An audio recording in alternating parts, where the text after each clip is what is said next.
I'd been saving up for Lasik surgery for years. I'm blind as a bat without my contacts. And after that one got stuck in my eye. Ugh. Fortunately, the surgery went great. And soon I was stepping into my Uber home.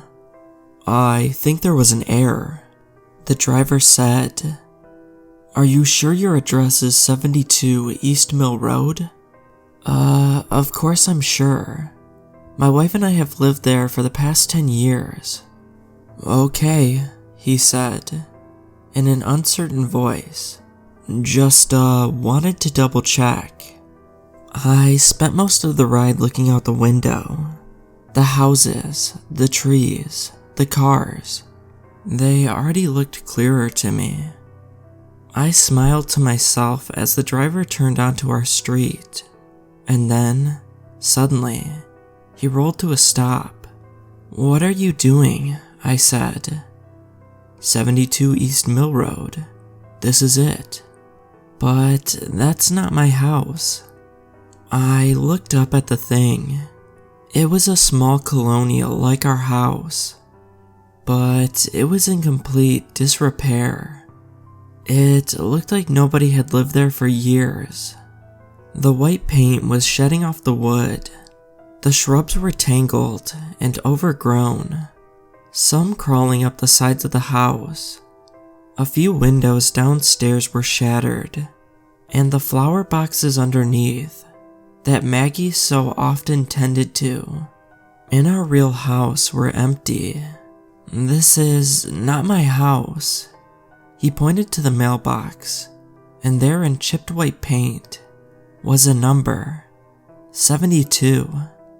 "This is ridiculous. This is not my house." But the Uber driver already thought I was crazy. "Okay, thanks," I said, stepping out of the car. I was halfway through calling another Uber to take me to my real house when my gaze caught on the porch. There, in front of the door, was one of those novelty welcome mats. "Go away, no one's home." I remember buying that mat. Maggie and I went to the mall, saw it, and had a good laugh about how antisocial we were.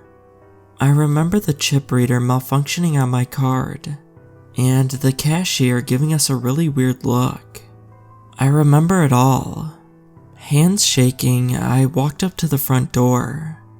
I pulled the key out of my pocket and put it into the lock. It fit. The door creaked open. Inside, the house was in an even worse state. The floorboards were splintered and stained. Some of the walls had large, rotting holes in them.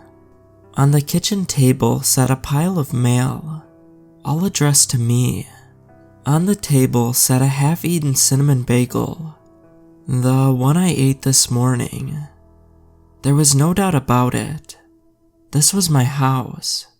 Then where's Maggie? "Maggie?" I called. My voice echoed in the empty, rotting house.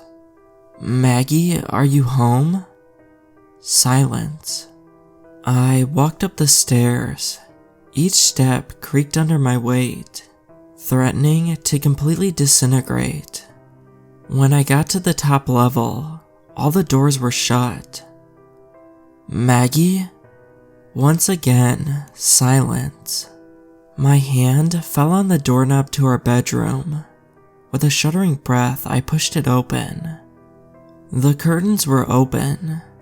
Golden sunlight filtered in through the windows, bathing the room in a cheery glow. And there, on top of the made bed, was a mannequin. Her face was painted on plastic, shiny skin.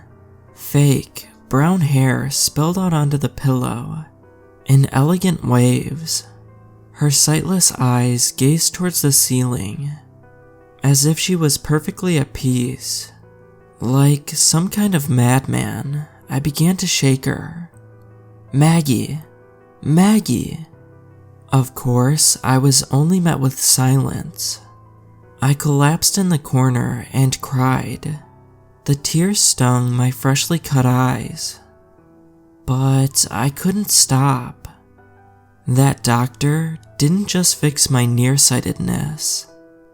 He'd opened my eyes.